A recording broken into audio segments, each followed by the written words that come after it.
Tsaka isa pa guys, dapat siguro yung ating mga channel, wag natin pabayaan. Ingat-ingat po tayo sa pag-upload.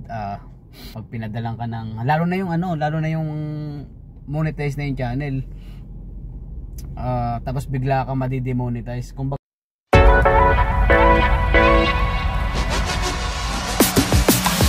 yun guys, good morning, welcome back to my channel. Nandito tayo ngayon sa may Robinson Imos at stopover muna tayo ngayon. Naisipan kong gumawa muna ng maiksing video regarding dun sa ating YouTube channel. Nagkaroon lang kasi ng konting violation, pero matindi ang konting violation, pero matindi ang kapalit. Demonetize ka agad. Grabe, isang araw may natanggap agad akong email galing sa YouTube. Uking inang yan, demonetize agad yung aking channel. Sayang kasi yung mga ads ko nawala, tapos yung earning na dapat sasahurin ko na siguro sa mga ilang buwan nawala rin dahil lang dun sa mali kong upload. Siguro dahil dun sa upload ko na reuse ang lumabas, reuse content kumbaga. Pero inedit ko naman ng husto yun pero na-trace pa rin ni YT yung latest kong in-upload nung mga nakaraang araw. Nung isang araw, yun nga, may natanggap akong email, may pinadalang pero pwede pang umapila. Kailangan ko lang ayusin, tapos iapila ko ng within 1 month yata kung kaya pa. Pero kung hindi na maapila, back to zero tayo ngayon. Sayang ating pinaghirapan, pero ganun talaga.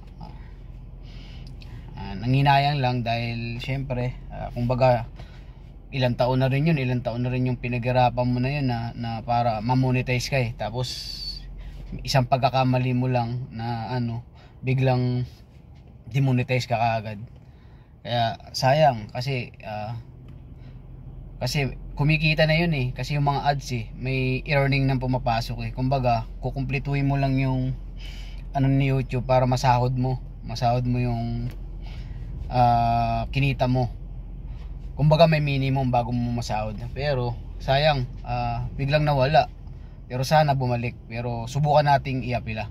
Yun guys, ito ang pinadala sa akin ni YouTube kaagad. Yun, in-email kaagad sa akin. Kaya kayo guys, yung kapwa ko gumagawa ng video sa YouTube, ingat-ingat po tayo sa pag-upload. Hindi natin alam, nagkakaroon na rin pala tayo ng violation. Mahirap pala yung ganun, pag pinadalang ka ng, lalo na yung monetize na yung channel. Tapos bigla ka madi-demonetize. Kumbaga yung mga pinaghirapan mo, yung mga pawis, tapunan mo, yung pagod, mababaliwala lang lahat. Pero ganun talaga, wala tayong magagawa dahil siyempre hindi naman natin alam lahat ng kalakaran dyan sa YouTube Pero dapat siguro alamin din natin para sa susunod, ayusin na natin yung ating mga ina-upload. Kumbaga matututo na tayo. Kumbaga siguro to charge to experience lang siguro.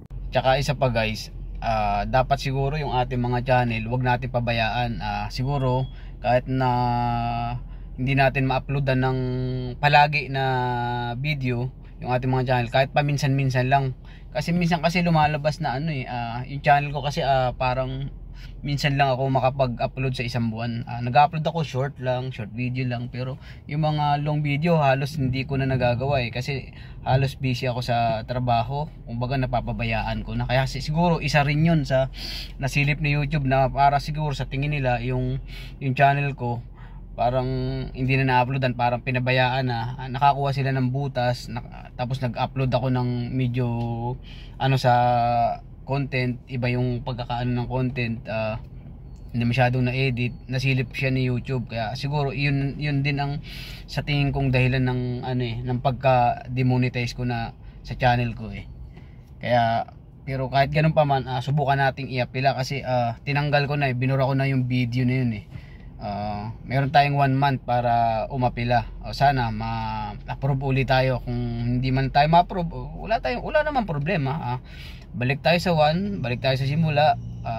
Upload ulit tayo ng video para ma-monetize ulit tayo.